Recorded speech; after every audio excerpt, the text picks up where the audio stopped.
ఓం నమః శివాయ, శ్రీమాత్రే నమః. మిత్రులకి, శ్రేభిలాషులకి, అలాగే నన్ను ఎంతగా ఆదరిస్తున్న యూట్యూబ్ ప్రేక్షకులందరికీ కూడా పేరు పేరు ధన్యవాదాలు. మిత్రులరా, మీ అందరికీ పరాదేవత ఎల్లవేళలా మీతో ఉండి మీ మనోవాంఛ నెరవేర్చాలని మనస్ఫూర్తిగా కోరుకుంటున్నాను. ఈరోజు మనం అత్యంత శక్తివంతమైన, అతి తేలికైన ఆదివారము రవి పుష్యమి నక్షత్రం రోజున చేయవలసిన ఒక చిన్న మంత్రాన్ని మీకు చెప్తాను. ఈ మంత్ర సాధన ద్వారా మీకు విశేషమైన ఫలితం కలుగుతుంది. చాలామంది అడుగుతున్నారు, గురువుగారు మా మనసులో ఉన్న కోరికలు నెరవేరాలి, డబ్బు ఖర్చు అయ్యేది మాత్రం కాదు, ఇంటి దగ్గర చేసుకోవచ్చు. ఇది పర్టికులర్గా ఆదివారము రవి పుష్యమి నక్షత్రం ఉన్న రోజున చేయవలసిన ఉపాయం. ఇది తేలికైంది, విశేషమైన శక్తి కలిగింది. ఇప్పుడు ఎలా చేయాలి, ఏ విధంగా చేయాలి మీకు చెప్తాను. ఆ విధంగా మాత్రమే ప్రయత్నించేయండి. అలాగే మీకు ఈరోజు ఇంకొక మంత్రం కూడా చెప్తాను. అంటే రేపు చేసుకోవడానికి వీలైన మంత్రము, నిత్యము చేసుకోగలిగే మంత్రము, తేలికైనది, విశేషమైనది, అత్యంత శక్తివంతమైనది, మన మనసులో ఉన్న కోరికలు 100% నెరవేర్చే మంత్రాన్ని చెప్తాను. ఈ మంత్రానికి గురుపదేశంతో అవసరం లేదు కాబట్టి మీకు చెప్తాను. ఇది పర్టికులర్గా రవి పుష్యమి నక్షత్ర సమయంలో మొదలుపెట్టి చేయడం వల్ల విశేషమైన ఫలితం కలుగుతుంది. ఎలా చేయాలి, ఏ విధంగా చేయాలి నేను చూపిస్తాను. ఆ విధంగా ప్రయత్నించేయండి. పదార్థం లేకపోయినా, సమయం వీలు కాకపోయినా ప్రయత్నించేయవద్దు. ఈ ఉపాయాన్ని ఆడవారైన మగవారైనా చేయవచ్చు. ఇక్కడ గుర్తుంచుకోవాల్సింది, ఈ ఉపాయానికి మైలు లేకుండా చూసుకోండి, నెలసరి లేకుండా చూసుకోండి. నెలసరి ఉంటే చేయవద్దు, మైలు ఉంటే చేయవద్దు. ఇది మాత్రం గుర్తుంచుకోండి. ముందుగా మీరు ఈ ఉపాయానికి కావాల్సిన పదార్థాలు చెప్తాను.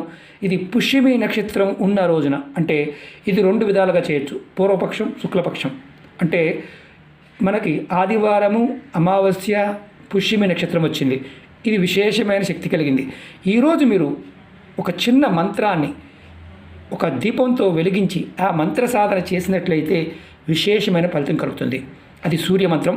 ఇది అంతకుముందు వీడియోలో కూడా నేను మంత్రం గురించి చెప్పడం జరిగింది. ఎలా చేయాలో చెప్తాను. మీరు ఒక ప్రమిది తీసుకోండి, దానిలో 4 ఒత్తులు వేయండి. దీనికి ఆవు నెయ్యిని వాడాలి. శుద్ధమైన ఆవు నెయ్యి, అంటే మన దేశీ గీ ఉంటుంది కదా, అది తెచ్చుకోండి. చిన్న ప్యాకెట్ అని తెచ్చుకోండి. 4 ఒత్తులు ఇలా వేయండి. వేసి మీరు ఇంట్లో ఉదయాన్నే, అంటే కరెక్ట్గా ఆదివారం ఉదయం, మీరు మనకి ఆల్రెడీ రవి పుష్యమి నక్షత్రం 9-19 వరకు, 9:30 వరకు ఉంటుంది. అంటే ఒక ప్రదేశంలో ఒక రకంగా ఉంటుంది. మీరు 6 గంటల దగ్గర నుంచి 9 గంటల మధ్య ప్రాంతంలో ఈ ప్రయోగాన్ని చేయండి. ప్రమిదిలో 4 ఒత్తులు వేయండి. ఈ 4 ఒత్తులు కూడా మీరు 4 వైపులు వేయండి. నేను ఇలా చూపిస్తున్నాను కదా, నేను మార్చి చూపిస్తాను మీకు. ఇదిగోండి, ఇలా పెట్టాను కదా, దీనిలో 1, 2, 3, 4 4 దిక్కులకి 4 ఒత్తులు ఉండాలి. అది కూడా శుద్ధమైన ఆవునే మాత్రమే వాడాలి. మీరు ఏది వాడకూడదు, మిగతాది ఏది వాడకూడదు. మీరు తర్వాత ఈ దీపం వెలిగించాలి. ఈ దీపం వెలిగించాలి. చెప్తాను, నేను మంత్రం కూడా చెప్తాను, రాసి చూపిస్తాను. ఇలా మీరు 4 వైపులకి మీరు ముందుగా మీ వైపు వెలిగించండి. తర్వాత మనం ప్రదక్షిణ చేస్తాం కదా, అలా వెలిగించండి.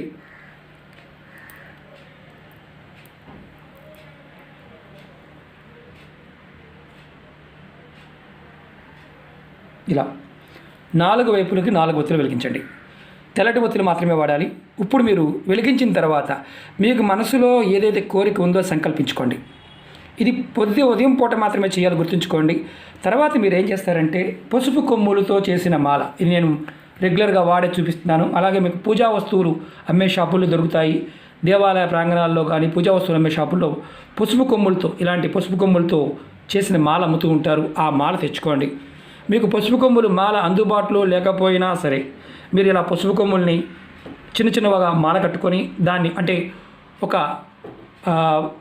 27 పసుపు కొమ్ములతో అయినా సరే మాల తయారు చేసుకోవచ్చు. 54, 108 ఇలా కూడా చేసుకోవచ్చు. మీరు ఏది చేసినా మీరు పసుపు కొమ్ముల మాలతో మంత్ర జపం చేయాలి. ఈ మంత్రాన్ని ఒక 5000 సార్లు జపించాలి. ఇది ఇలా మీరు ఎన్ని రోజులు చేయాలి? ఇలా 7 ఆదివారాలు, రేపు ఆదివారం మొదలుపెట్టి 7 ఆదివారాలు కంటిన్యూ చేసినట్లయితే మీరు కోరుకున్న కోరిక ఖచ్చితంగా నెరవేరుతుంది. ప్రతిసారి కూడా, ప్రతిరోజు కూడా మీరు 5000 సార్లు మంత్రాన్ని జపం చేయాలి. మాల లేకపోతే చేయవద్దు. మాల మీరు తయారు చేసుకోండి, తయారు చేసుకుని కూడా చేయవచ్చు. రెండోది గుర్తుంచుకోండి, మంత్రం కూడా మీకు నేను రాసి చూపిస్తాను. అలాగే వీడియో డిస్క్రిప్షన్లో పెడతాను. అలాగే కృష్ణ మంత్రం కూడా చెప్తాను. ఇది సూర్య మంత్రం. ఓం జుం సహ సూర్యాయ నమః. ఓం జుం సహ సూర్యాయ నమః. ఇది గురుపదేశం అవసరం లేదు. నేను మంత్రాన్ని కూడా మీకు రాసి చూపిస్తాను. చూస్తూ ఉండండి. ఒక్క నిమిషం. మంత్రాన్ని నేను చూపిస్తున్నాను. పెద్దగా రాసి చూపిస్తున్నాను మీకు. నేను ముందు ఓం, తర్వాత జూం, తర్వాత సహ 2 సర్గలు, తర్వాత సూర్యాయ నమః.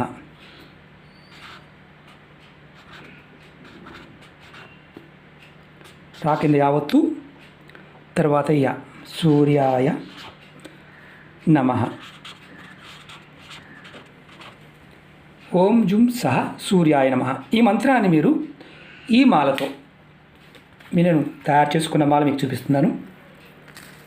చక్కగా పసుపు కొమ్ముల మాలతో మీరు ఈ మంత్రాన్ని 5000 సార్లు ప్రతి ఆదివారం, అలా 7 ఆదివారాలు మీరు చేసినట్లయితే, జపం చేస్తే మీరు ఎటువంటి కోరిక కోరుకుంటారో ఆ కోరిక నెరవేరుతుంది.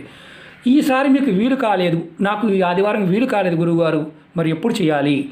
శుక్లపక్షం మళ్ళీ పుష్యమి నక్షత్రం, అంటే శుక్లపక్షము ఆదివారము పుష్యమి నక్షత్ర సమయంలో కూడా మీరు చేయవచ్చు. ఈ సమయం మీకు అందుబాటులో లేకపోతే నెక్స్ట్ సమయంలో మీరు ప్రయత్నం చేయవచ్చు. చాలా విశేషమైన శక్తి కలిగినది. ఇలా దీపం వెలిగించి జపం చేయడమే. దీపం కొండెక్కిన ఇబ్బంది లేదు. మీరు ఒక ఆసనాన్ని కింద క్లాత్ వేసుకొని కూర్చొని చక్కగా చేయండి. వేరే మాలలు, రుద్రాక్ష మాల కానీ వేరే వాడకూడదు. పసుపు కొమ్ములతో చేసిన మాల మాత్రమే వినియోగించాలి. అంటే పూసలు దొరుకుతాయి. ప్రయత్నించేయండి. అలాగే రెండోది చెప్తాను. ఇది కృష్ణ భగవానుడికి సంబంధించినది. చాలా తేలికైంది. చాలామంది అడుగుతూ ఉంటారు, అంటే ఉపాసన చేసేవారు ఉంటారు. అసలు మరి ఇక్కడ ఒక క్వశ్చన్ వస్తుంది. జపం చేయమంటున్నారు కదా గురువుగారు, జపం అంటే ఏంటి? మనం ప్రయోగాలు, సిద్ధులు వీటి గురించి చెప్పుకుంటూ వస్తున్నాం. జపం అంటే జ అంటే జన్మబంధం, పా అంటే పాపనాశనం. జప అంటే జన్మబంధం, పా అంటే పాపనాశనం. అనగా జన్మ వల్ల మనం జన్మ కొరకు ఏదైతే కలిగిన పాపాలు ఉంటాయో నశింపచేసేదే జపం అని అర్థం. చాలామంది అడుగుతూ ఉంటారు, గురువుగారు మీరు జపం చేయండి, నామాన్ని జపం చేయండి అంటుంటారు కదా, ఎందువల్ల?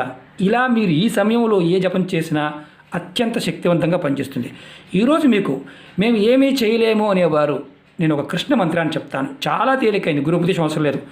ఈ మంత్రం ప్రతిరోజు మీరు చేయటం వల్ల రేపు మొదలుపెట్టి ధనము, ధాన్యము, సౌభాగ్యం మీకు అందరితోనూ, అంటే సమాజంలో ఉన్న వ్యక్తులు అందరితో కూడా చక్కగా ఉండడానికి ఈ మంత్రం మీకు ఉపయోగపడుతుంది. నిత్యం జపిస్తే, అంటే ప్రతిరోజు మనసులో మీరు జపిస్తూ ఉంటే మీకు ఎక్కడ లేని ఫలితాలు, అంటే సత్ఫలితాలు అంటాం కదా, సత్ఫలితాలు ఖచ్చితంగా వస్తాయి. మీకు ఈ ఉపాయం చేయవలసిందల్లా ఈ మంత్ర జపం చేస్తున్నప్పుడు మైలు పాటించడం. నెలసరి ఉన్నప్పుడు చేయకూడదు, ఎవరైనా మరణించి ఉంటే చేయకూడదు, కుటుంబ సభ్యులు మరణించి ఉన్నా. అలాగే పిల్లలు పాయింట్ ఆఫ్ వ్యూలో అంటే ఏంటంటే, కుటుంబంలో మీ కుటుంబంలో పెద్ద మనిషి ఉన్నా సరే, పిల్లలు పుట్టి ఉన్నా సరే మైలు ఉంటుంది కదా, అప్పుడు మాత్రం చేయవద్దు. మంత్రం కూడా చాలా తేలికైంది, అది కూడా మీకు రాసి చూపిస్తాను. శ్రీకృష్ణం శరణం మమ. చాలా తేలికైంది ఈ మంత్రాన్ని, మీరు ఇది కూడా రాసి చూపిస్తాను. శ్రీకృష్ణం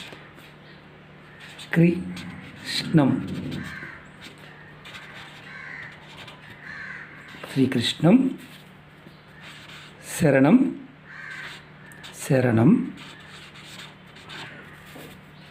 మమ. ఒకసారి చూడండి. శ్రీకృష్ణం శరణం మమ. మీకు నేను ఈ మంత్రాన్ని కూడా వీడియో డిస్క్రిప్షన్లో పెడతాను.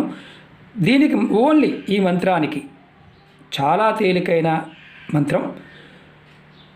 భగవానుడు మనకి ధనాన్ని, ధాన్యాన్ని, సౌభాగ్యాన్ని అందరూ మనకు అనుకూలంగా చేసే మంత్రం. ఎవరైతే నిత్యము మైలు లేకుండా మంత్రాన్ని జపిస్తారో వారి జీవితాల్లో అద్భుతమైన ఫలితం ఉంటుంది. స్నానం చేసి ప్రతిరోజు కనుక కష్టాల్లో ఉన్నాం గురువుగారు అనేవారు రేపు మొదలుపెట్టి చేయటమే. దీనికి సంఖ్య లేదు, మీరు ఎన్నిసార్లు అయినా చేయవచ్చు. ఎందుకంటే తంత్రంలోనూ మంత్రంలోనూ ఎన్నో మంత్రాలు ఉన్నాయి. గురుపదేశంతో తీసుకోవాల్సి ఉన్నాయి, గురుపదేశం లేకుండా చేసే ఉన్నాయి. కాబట్టి ఈ రెండిట్లో మీరు ఏది చేయగలిగితే, ఏది అవకాశం ఉంటే అది ప్రయత్నించేయండి. ఖచ్చితంగా మీ మనసులో ఉన్న ప్రతి కోరిక అన్నీ కూడా నెరవేరే తేలికైన, అతి తేలికైన ఉపాయాలు. మన పెద్దలు ఎన్నో చెప్పారు, కర్మ కొద్దీ మనం ఏంటంటే వాటిని పట్టించుకోం. సమయము సందర్భాన్ని సరిగా వినియోగించుకోగలిగితే విశేషమైన శక్తిని పొందుతాము, ఫలితాన్ని పొందుతాము. సూర్య మంత్రాన్ని కానీ కృష్ణ మంత్రాన్ని కానీ రేపు మీరు చేయగలిగితే చేయండి. జపం అంటే ఏంటో మీకు అర్థమైంది కదా. మనం జపం ఎందుకు చేస్తాం అర్థమైంది కదా. జన్మ మనం పుట్టిన తర్వాత దానివల్ల వచ్చే పాపాలు నశింప చేసుకోవడం కోసమే జపం చేస్తాం. దాని అర్థం అది. మన పెద్దలు చాలా చెప్పారు. ముందు వీడియోలో మీకు తెలియజేస్తాను. రేపు రవి పుష్యమి నక్షత్రం అమావాస్య కాబట్టి మీకు వీలైతే రేపు నేను కొన్ని వనమూలికలు తీయడానికి మీకు చూపించడానికి ప్రయత్నం చేస్తాను. ఎందుకంటే రేపు అడవికి వెళ్ళాలి. ఈరోజు సంకల్పం చెప్పుకొని, ఈరోజు సాయంత్రం సంకల్పం చెప్పుకొని రేపు వనమూలిక తీయాలి. హతజోడి కానీ బదనికలు కానీ మీకు నేను కొన్ని రేపు లైవ్లో చూపించడానికి ప్రయత్నం చేస్తాను. అడవిలో సిగ్నల్ ఉంటే చూపిస్తాను, లేదంటే వీడియో రికార్డ్ చేసి మీకు చూపిస్తాను. అలాగే మీకు ఈ వీడియో నచ్చినట్లయితే లైక్ చేయండి, ఛానల్ని సబ్స్క్రైబ్ చేసుకోండి, పక్కనే ఉన్న గంట సింబల్ని యాక్టివేట్ చేసుకోండి, 10 మంది మిత్రులకి షేర్ చేయండి.